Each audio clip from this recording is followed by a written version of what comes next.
Sim.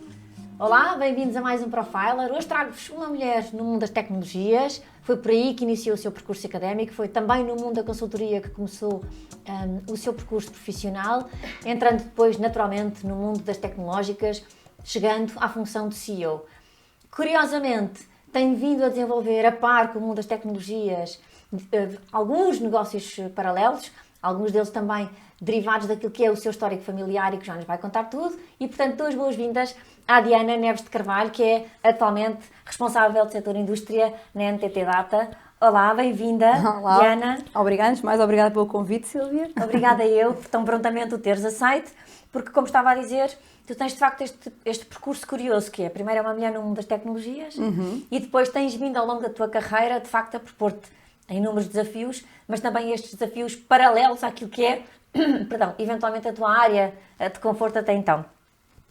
Sendo tu uma mulher das tecnologias, lá atrás, em 2002, salvo erro, decidiste enverdar por engenharia informática. Foi essa a tua escolha do ponto de vista académico.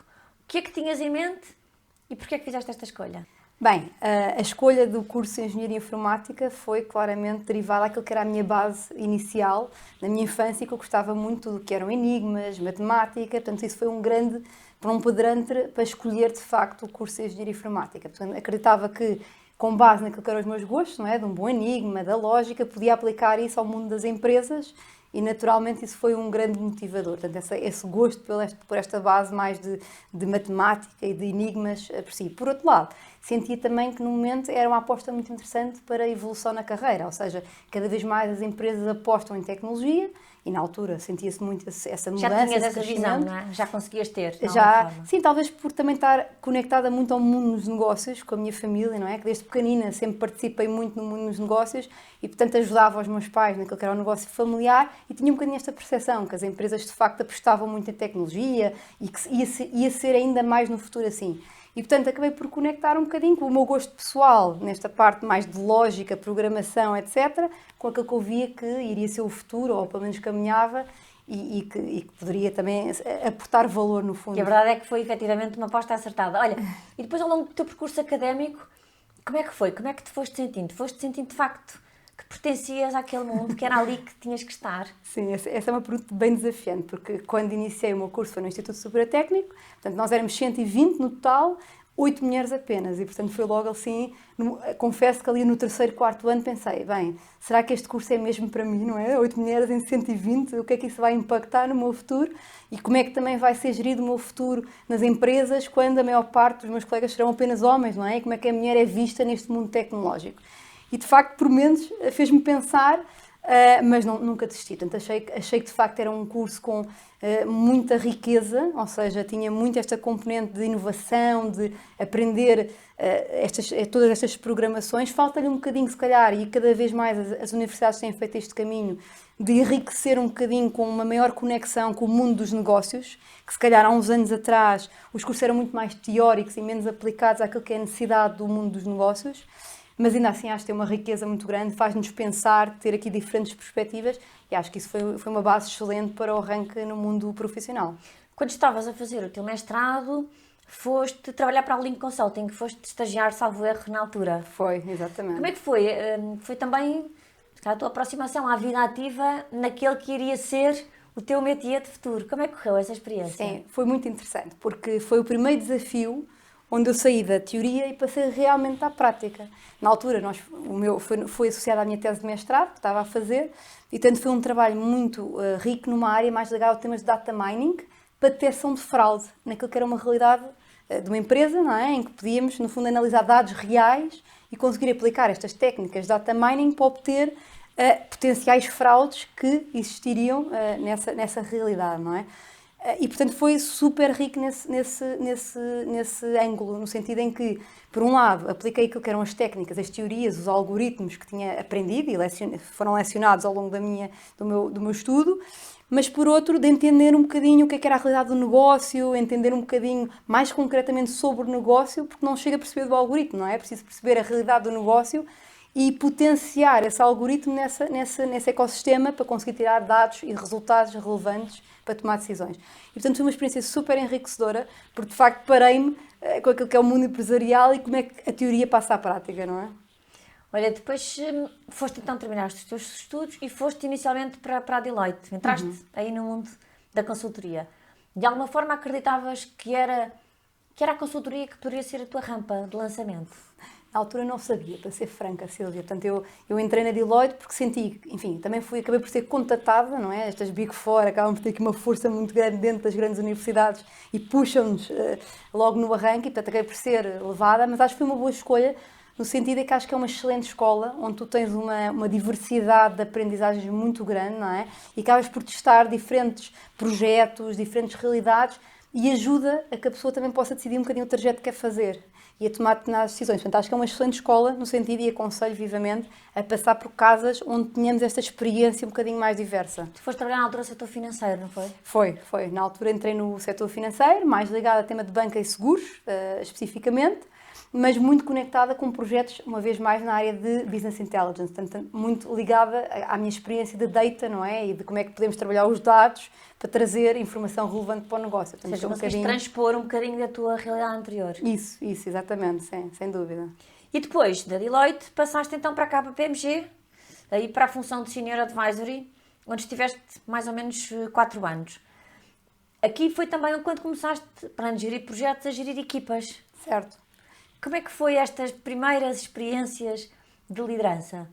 Foram muito boas, portanto, este salto foi bastante desafiante, não é? Acabei por ser puxada para cá, para a PMG, porque é todo um mercado IT de guerra de talento, não é? Portanto, na altura, quando me convidaram, foi para dar este salto e, no fundo, foi onde comecei a ter os primeiros projetos, onde já comecei a gerir, no fundo, equipa e também projetos. E foi desafiante. Portanto, o sentido de uma coisa é quando temos uma realidade onde estamos muito focados na entrega, e aí o foco é muito de qualidade da entrega e também colaboração, não deixa de ser importante num primeiro momento de carreira. Quando damos este salto para a gestão de equipa e projetos, de facto, o mindset muda, não é? E aí é quando começamos a perceber toda a importância, por exemplo, do tema do alinhamento com o cliente, de facto nós podemos correr para entregar algo, mas mais importante de tudo é, será que estamos a entregar algo que o cliente quer? Não é? E estas preocupações de gestão de âmbito, gestão de projeto, de riscos, que são os primeiros desafios que se tem, e depois também a própria gestão de pessoas, porque no fundo os projetos de consultoria são feitos com pessoas e nós, tanto a empresa são as pessoas, não é?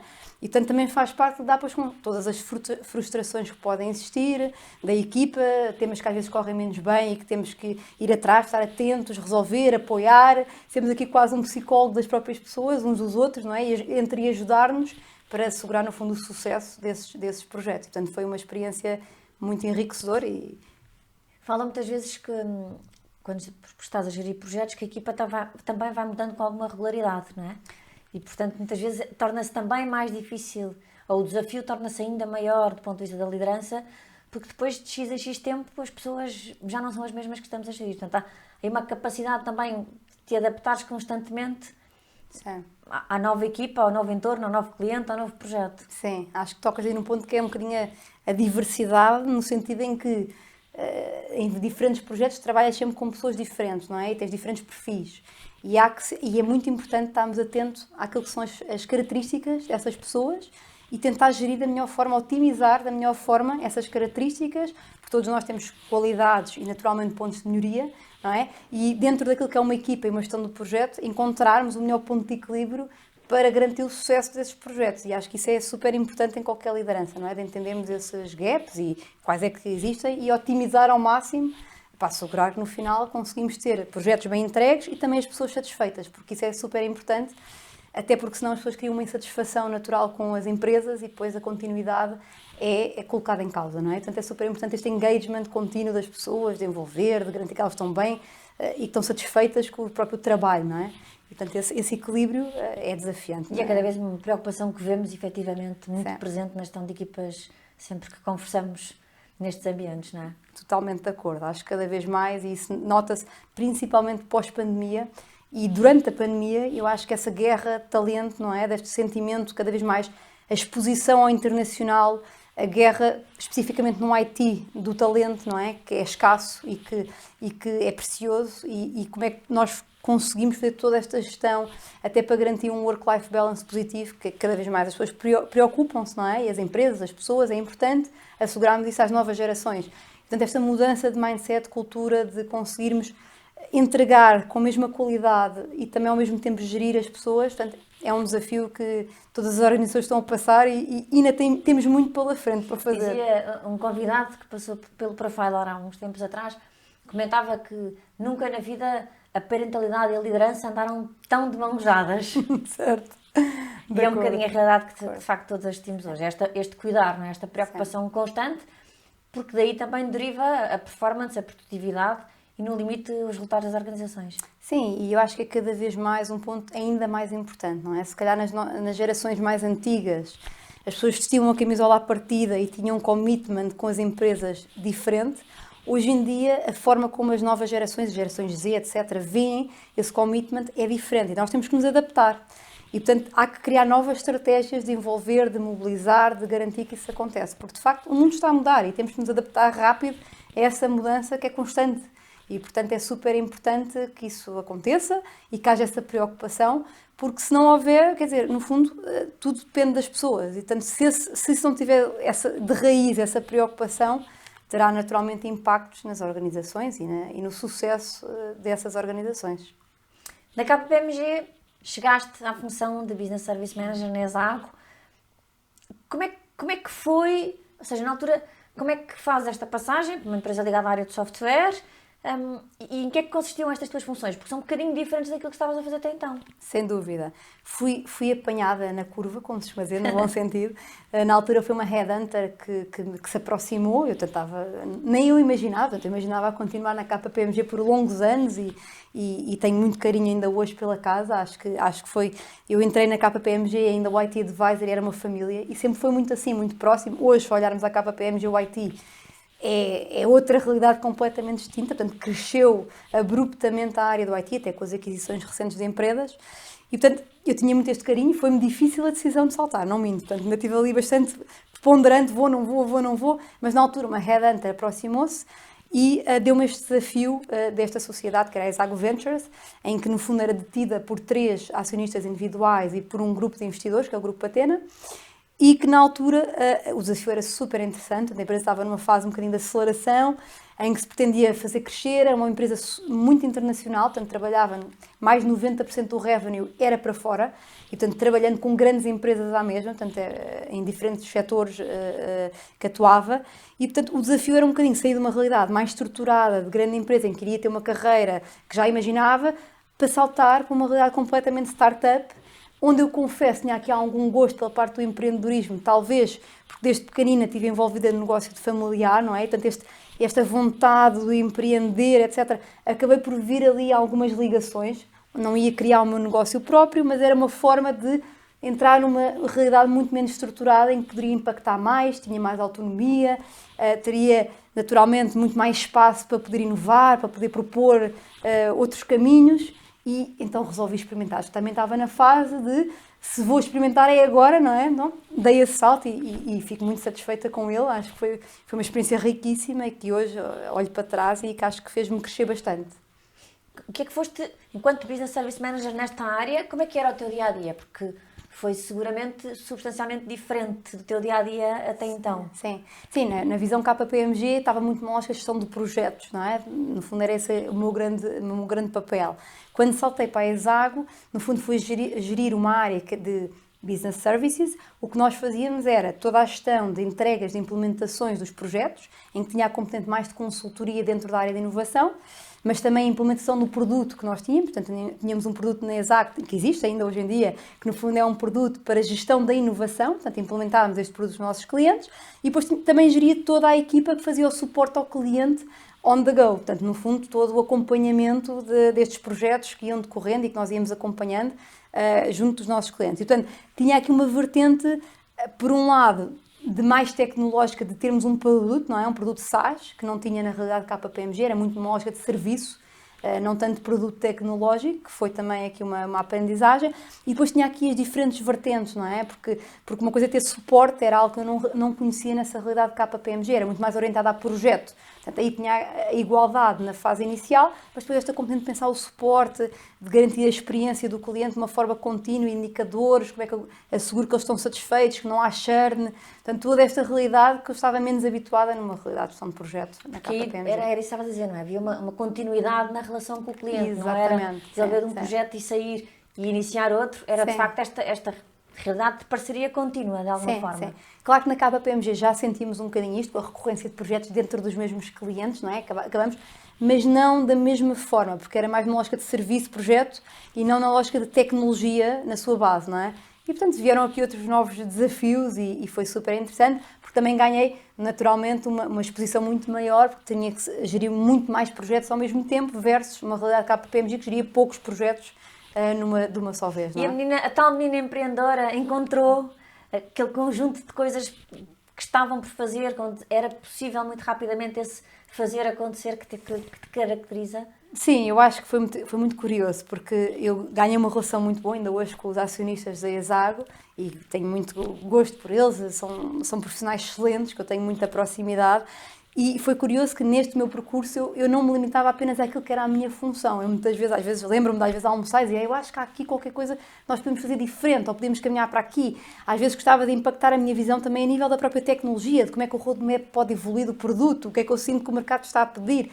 Portanto, sempre fui uma pessoa muito curiosa no sentido de, além daquilo que é a minha função dentro da empresa, como é que eu posso impactar noutras áreas e ir acrescentando valor, e muito próxima sempre dos acionistas, e acho que isso foi super enriquecedor nesse sentido, de poder participar mais no negócio, no fundo, não é?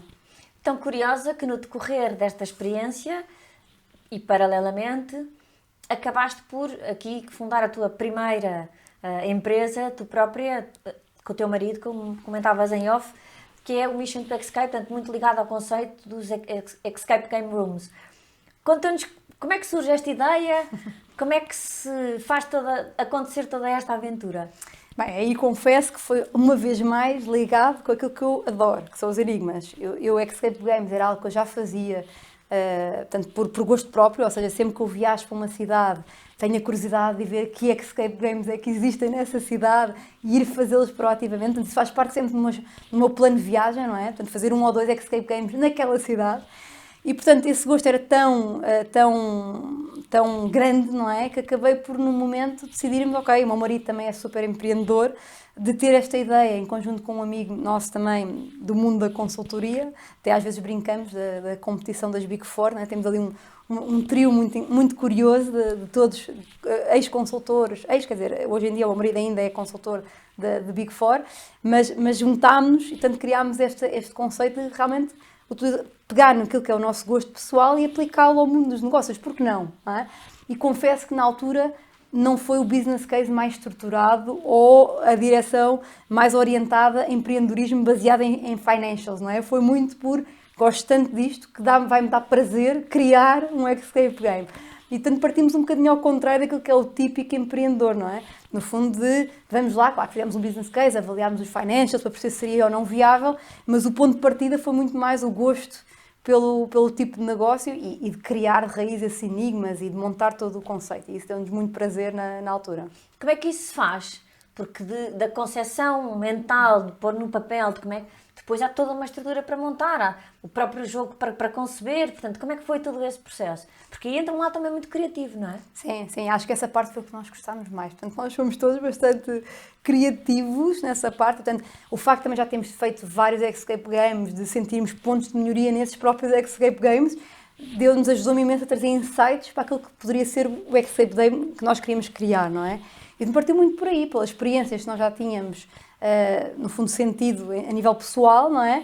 Em vez de partir do from scratch, no fundo já partimos com uma base de insights muito rica e olhar para aquilo que é a nossa experiência como cliente e dizer como é que eu posso proporcionar uma experiência tão boa ou melhor daquela que eu já senti. Portanto, e foi muito por aí, de pegar nessa experiência de cliente e construí-la, evoluí-la e tentar trazer ali algumas inovações, digamos, ou àquilo que era o Escape Game para criar o nosso próprio. Que ainda existe. que ainda existe e tem vindo a crescer e está com resultados muito recentemente. Abrimos agora no Loures Shopping também, portanto foi aqui um salto interessante, sair daquilo que é um negócio mais local, que é o típico escape game, não é? Na rua, e passar a um modelo mais de shopping. O primeiro foi no Loures Shopping, mas muitos aí já estão aí planeados, que virão muito em breve. Também, um já está em construção, inclusive no Porto. E portanto temos aqui também um novo diretor, um novo gestor à frente do negócio, que no fundo leva toda essa gestão, e nós como acionistas também vamos acompanhando com muito gosto e o carinho que temos pelo negócio. A verdade é que, paralelamente, a tua função na Exago, o teu trabalho, melhor dizendo, na Exago, continuou, e acabaste ainda na Exago por assumir a função de CEO. Foi um assumir natural, ou seja, o teu caminho, os teus passos que estavas a dar internamente dentro desta organização faziam com que naturalmente tu pudesses assumir esta função? Para ser sincera, Silvia, não. Acho que não estava à espera, para te ser franca. Portanto, foi assim uma surpresa muito positiva, no sentido em que a verdade é que eu não tinha uma base. Quando me propuseram ser CEO da empresa, num primeiro momento fiquei até chocada, no sentido em que senti que não tinha a base necessária para assumir esta função. Portanto, havia ali um conjunto de lacunas, mais em termos de financeiros, que se calhar não tinha a base suficiente, na minha opinião, não é? Para conseguir fazê-lo. Portanto, foi assim um processo muito curioso. Mas, por outro lado, a verdade é que, como te comentava há bocadinho, desde sempre tive esta preocupação com o todo e não só com a parte. E acho que também foi um bocadinho isso, os acionistas, quando decidiram também que, portanto, eles quando criaram a Exago, eles criaram como a Exago Venture, e o objetivo deles era de facto criar uma venture que tivessem várias empresas, depois chegaram a fazer uma spin-off e decidiram que de facto deviam se dedicar a este tipo de negócio, de criar estas empresas e não tanto de estar a gerir apenas o negócio da Exago. Portanto, na altura eles pensaram, bem, ou vou buscar ao mercado externo um CEO, ou porque não olhar para dentro e perceber se há talento ou alguém que pudesse agarrar neste desafio. E foi o que eles me propuseram, e eu acho que também acredito que eles à altura fizeram esta proposta muito pelo sentirem que eu podia não ter a base total para assegurar esta posição, mas que desde sempre me preocupava com o todo e não só com aquilo que era a minha função. E portanto já importava bastante ao negócio e tinha esta umbrella, esta visão umbrella. E portanto quando dei o salto havia muitos receios, muitos medos, não é? Porque de facto nunca tinha tido esta experiência e naturalmente como base de engenharia informática não faltava uma base de gestão. Que confesso, no momento pensava, porque é que eu não tirei uma especialização em gestão? Faltava-me, acho que era super importante. E acabei de fazer um training on the job, ou seja, fui obrigada, não é, a assumir esta função, a ganhar todas as bases de gestão que me faltavam e que precisava. E, portanto, foi extraordinário. Também é o reconhecimento que, embora tu eventualmente não reunisses todas as competências necessárias, ou que se supõe que são necessárias ao exercício da função que estavam a propor, na verdade é que a aposta é que de alguma forma tu irias trabalhar para que as coisas acontecessem e naturalmente que foi também o reconhecimento de tudo aquilo que tu tinhas vindo a fazer até o momento. Certo, sim, acho que eu sou, lá está, sou uma pessoa ambiciosa, mas também humilde, no sentido em que também sei ver o que é que são as minhas lacunas, não é? E portanto na altura eu acho que eles acreditavam já de facto em mim, achavam que eu tinha essas competências, eu é que se calhar não tinha visto que já estava preparada para dar esse salto, e portanto foi aqui um processo muito rico e correu muito bem, portanto acho que foi uma vez mais uma das experiências mais enriquecedoras que eu tive na minha carreira, sem dúvida. Quais acreditas que são efetivamente assim, os maiores desafios que um CEO enfrenta aos dias de hoje? Aos dias de hoje? Essa é uma excelente questão. Bem, enfim, eu vou tocar num ponto que não posso deixar de tocar, que são as pessoas. Eu acho que esse é, sem dúvida, um dos maiores desafios, principalmente, não só, mas principalmente em empresas que tenham um cariz tecnológico. O talento é escasso, a forma das pessoas estarem na vida, o commitment com as organizações é diferente e, portanto, este estar atento à mudança que está a acontecer, à exposição para o mundo internacional, à guerra do talento, a conseguirmos gerir diferentes perfis, diferentes formas de engagement com as empresas. Portanto, tudo isto acho que tem uma complexidade grande e as empresas estão conscientes disso e estão no fundo, a trabalhar nesse sentido, com essa preocupação. Temas de employee experience cada vez mais vêm como um tema relevante para as mesmas e, portanto, acho que a questão das pessoas é fundamental para o sucesso de qualquer empresa, sem dúvida. Outro ponto tem a ver, talvez, com a aceleração que não existia, se calhar, a aceleração daquilo que é a realidade das empresas. Ou seja, se calhar há 10 anos atrás, um CEO muito mais facilmente trabalhavam um determinado mercado que hoje já é commodity, ou seja, a comoditização cada vez mais acelerada, não é? E a nossa capacidade de reagir a isso de uma forma muito mais acelerada. Portanto, nós hoje não podemos achar que o negócio vai ser idêntico daqui a 2 anos. Tudo está em constante mudança e, portanto, a nossa rapidez de adaptação tem que ser ainda mais veloz. E, portanto, eu acho que essa mudança de mindset, de estarmos continuamente a inovar, atentos àquilo que está a acontecer à nossa volta e de conseguir fazê-lo de uma forma muito mais acelerada, é super importante para o sucesso. E acho que, de facto, isso mudou muito nos últimos 10 anos, talvez, não é? Se eu tenho menos tempo para decidir, não é? Exatamente, portanto, temos de ser muito mais acelerados. E depois também a própria incerteza daquilo que é o que vem aí. Que está um bocadinho conectado com este tema da mudança rápida, não é?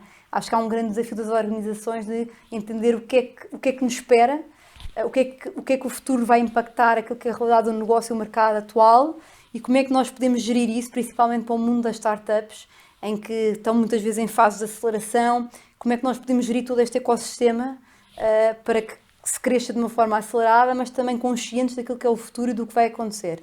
E, portanto, todo este balanceamento acho que cada vez mais é mais desafiante, não é? Que se calhar há alguns anos e antes da pandemia era um pouco diferente. E, portanto, eu diria que essas são as 3 principais preocupações ou desafios que os CEOs podem ter, na minha opinião. E sentes que no mundo das startups, hoje em dia, o talento, sobretudo na área tecnológica, as pessoas estão muito mais despertas, atentas e motivadas para esse tipo de projetos, porque tal como tu, vão com a hipótese de poder criar?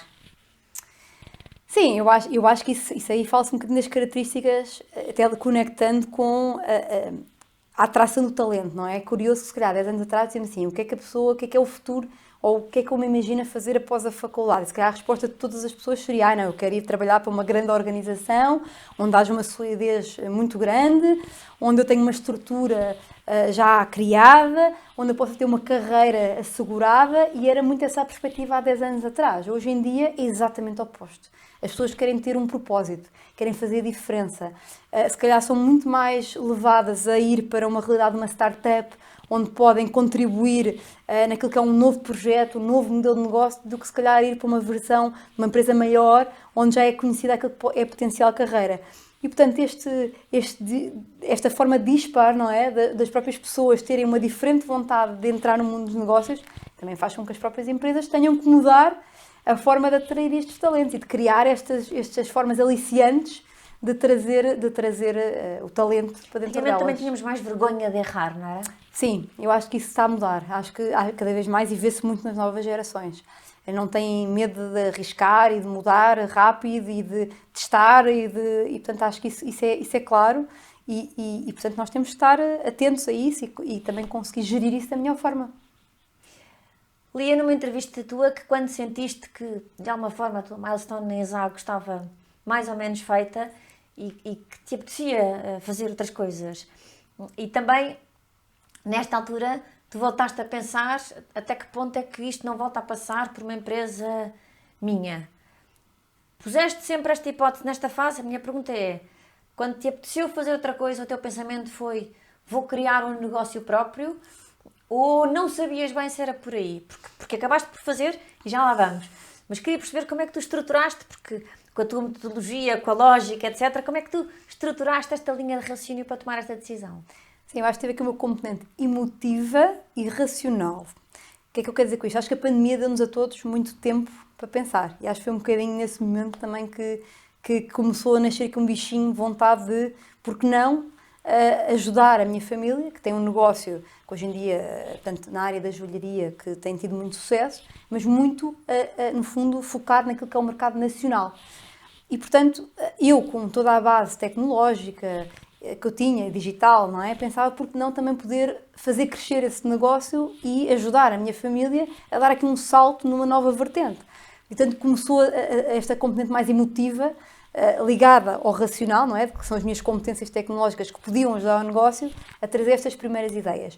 E depois surgiu num momento ótimo, no sentido em que, após, portanto, durante o período, portanto, na ESAG, na pandemia, antes da pandemia conseguimos fazer o exit do próprio negócio da ESAG, portanto conseguimos vender a uma empresa maior a própria ESAG, que foi uma milestone para mim muito importante. Portanto, senti também que aquilo que era o meu papel dentro da ESAG estava cumprido, ou seja, tinha conseguido assumir a função, feito crescer a empresa, feito o exit da empresa para uma empresa maior e, portanto, já tinha feito um trajeto, claro que naturalmente poderia ter apoiado todo o restante crescimento, mas senti que estava no momento de agarrar àquela parte minha emocional e testar. E foi um bocadinho isso que fiz depois da pandemia, acho que me ajudou a ter esse pensamento e resolvi de facto dar esse salto e de criar a Glossum Fine Jewelry, que no fundo foi uma marca que se criou agarrada àquilo que é o negócio principal da família de joalharia, mas com um propósito de exportação e de digitalização do negócio. Portanto, não só de exportar, mas sim criar um conceito muito digital da venda do produto. Como é que tem sido este projeto?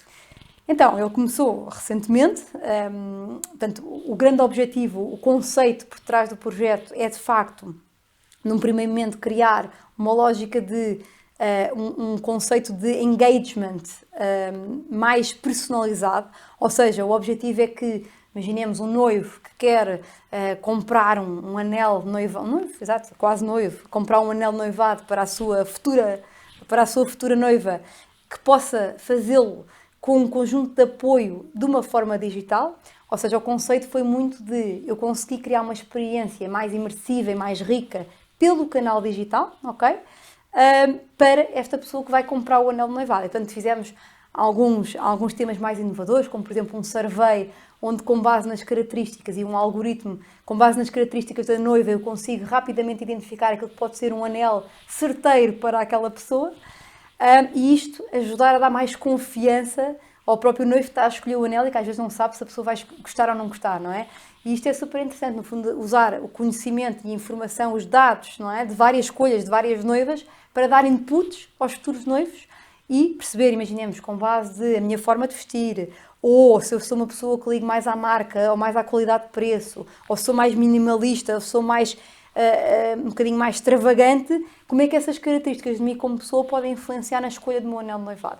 E, portanto, foi um bocadinho esse o princípio do conceito da criação da marca, de não ser só uma venda de um produto, mas sim de criar uma experiência diferente e digital nessa escolha do próprio produto. Portanto, tem sido um caminho, há muito para fazer, mas ainda está numa fase naturalmente inicial da própria marca. É curioso porque tu aqui foste agarrar nas tuas bases, na engenharia informática, digitais, dados, análise, lógica, juntaste toda a tua experiência que tens vindo a falar ao longo da nossa conversa, naquilo que é o retorno que tu gostas de dar ao teu cliente, na satisfação, no nível de experiência e de satisfação que os clientes que foste acompanhando ao longo do teu percurso profissional, ou seja, na preocupação que tu tinhas em dar-lhes esse nível de satisfação, juntaste isto na Glossum.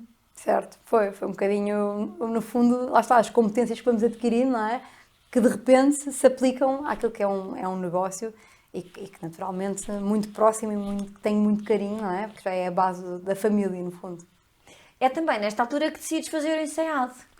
Sim, sem dúvida. Portanto, achei que era o momento certo, lá está, enquanto na ESAG fez o train on the job, não é? No fundo, ali achei que foi o momento, sendo um negócio puramente digital numa primeira fase, senti de facto que as competências de estratégia de marketing digital seriam muito relevantes para o sucesso do mesmo. E, portanto, foi aí que eu decidi, está no momento de investir também um bocadinho naquilo que é a minha formação e decidi fazer, no fundo, essa formação no INSEAD para enriquecer estas estratégias de marketing muito focado no mundo digital. Portanto, foi uma aprendizagem muito rica, não só pelo networking que me permitiu fazer, mas também por aplicação muito prática, porque de facto o que eu senti, que não se sente tanto no mundo universitário aqui, é uma perspectiva de uma formação muito prática, com exemplos reais do mundo dos negócios que nos fazem repensar o próprio modelo de negócio que eu estava a criar no momento, não é? Portanto, foi muito rica nesse sentido, porque senti que o próprio trabalho que fiz durante o curso acabou por ser muito conectado com a criação da marca. E, portanto, porque já levavas essa base, esse já era o teu objetivo, não é? Exatamente, já era. Portanto, foi muito conectado e muito útil. Que era isso que eu ia perguntar, que é que uma pessoa prática, pragmática, voltar eventualmente à teoria pura e dura, provavelmente não seria de todo mais adequado para ti. Não, mas neste caso senti que foi útil porque de facto discuti com diferentes pessoas aquilo que era a perspectiva do negócio, do modelo de negócio que eu estava a criar. Portanto, acabou por ser enriquecedor porque me trouxe insights ao próprio negócio que já estava a afundar no momento. Recentemente, como eu dizia no início, estás na NTT Data, és responsável do setor indústria. Como é que está a ser agora também esta nova realidade? Está a ser muito Tu interessante. tens vindo a acumular, não é? Exatamente, sim, está a ser muito interessante. Eu confesso que a Glossam acabei por afastar-me na parte mais de gestão, portanto acabei por deixar, criei no fundo quase o bebê, não é? E não digo que entreguei-o totalmente, mas naturalmente hoje não estou na gestão desse negócio, portanto está a ser gerido mais junto daquilo que é o negócio de familiar, e eu vou acompanhando e dando aqui alguns inputs, mas já não estou com a mesma naturalmente gestão como estava há alguns meses atrás. E a NTT Data surgiu, curiosamente, similar à ESAG, ou seja, estava eu no meu decorrer, na fundação do negócio, quando fui uma vez mais atraída por uma headhunter que me veio desafiar um bocadinho aqui a este desafio da NTT Data, que tem sido muito interessante. Portanto, no fundo, seria aqui voltar aqui uma visão de CEO, mas dentro de uma grande empresa. Portanto, acaba por ser a criação ou a evolução daquilo que é o setor da indústria, neste caso eu estou responsável, num ecossistema muito maior, com toda uma estrutura, mas de um setor que ainda não é o setor maior da própria NTT. Portanto, é um setor ainda muito de aposta, de investimento, de crescimento, estamos numa fase ainda de grande crescimento. E, portanto, quase que sinto como uma startup dentro de uma grande empresa. Não é? Quantas mais tens margem para fazer acontecer, não é? Isso, portanto, tem sido muito rica essa experiência, tem sido muito interessante no sentido em que estou numa estrutura maior, onde de facto tenho a experiência e a possibilidade de trocar impressões, de ter aqui uma estrutura maior de apoio naquilo que é a estratégia da empresa, e portanto nesse sentido tem sido super, super intenso e super rico, e tenho gostado bastante. Não estavas a ouvir? Eu estava quase a parar, se eu dizia assim, para ou não para? Não, mas eu estava à espera do final. Exato. Pronto. Caramba, está mesmo aqui. Estava mesmo parede, exato. Tá. Já passou. Ai, e eu bebi a água. Tive quase para parar, mas depois pensei, não. Não, sei que eu vou lá. Exato. Tens tido, de facto, uma carreira muito diversificada dentro do mundo organizacional, dentro das oportunidades que tu própria tens gerado, acreditado, criado. Ao longo destes anos, qual é que acreditas que foi o teu maior desafio profissional? Bem, eu acho que foram vários, mas tenho que escolher um, não é? Não, podes mencionar. Tens de escolher Qual vários. é que foi? Não, mas se eu tiver que escolher o maior desafio, eu diria que foi claramente na fase de pandemia. Portanto, na altura em que se iniciou a pandemia, ainda estava na ESAG, portanto, na altura, e tanto foi uma fase difícil, no sentido em que tivemos, por um lado, toda a gestão das pessoas, em que várias pessoas passaram por vários desafios com os filhos em casa, e como é que geriam todo este desafio do mundo do trabalho, o mundo pessoal, e como é que nós apoiávamos da melhor forma as nossas pessoas, não é? Para que elas conseguissem ter aqui algum equilíbrio nesta realidade, mas foi de facto bastante desafiante. E depois também a componente toda financeira, porque a ESAG na altura era uma empresa muito direcionada aos temas de inovação.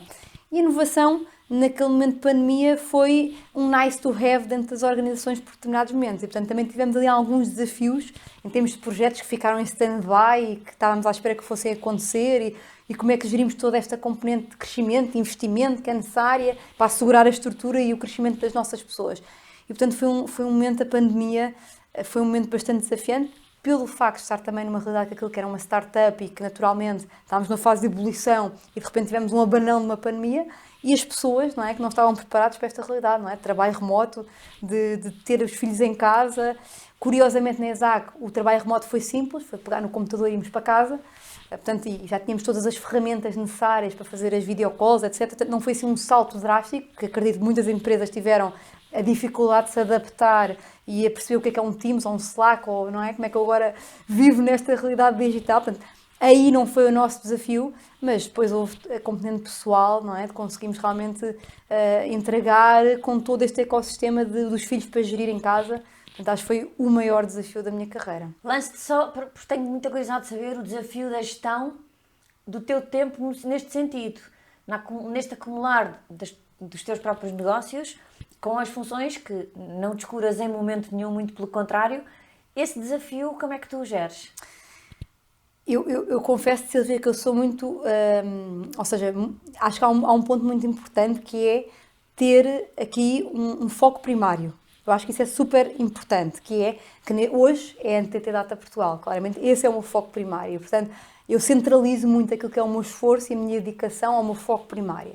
E portanto, nunca descurar disso. Portanto, temos sempre um foco primário que é o nosso alimento, o nosso motor. Ter consciência disso, não é? Exatamente. Portanto, acho que é super importante para a nossa organização, porque senão acabamos muitas vezes por não conseguir e quase ser muito desorganizados na forma como gerimos o nosso tempo. Portanto, eu acho que é importante dizer o que é o nosso foco primário a cada momento.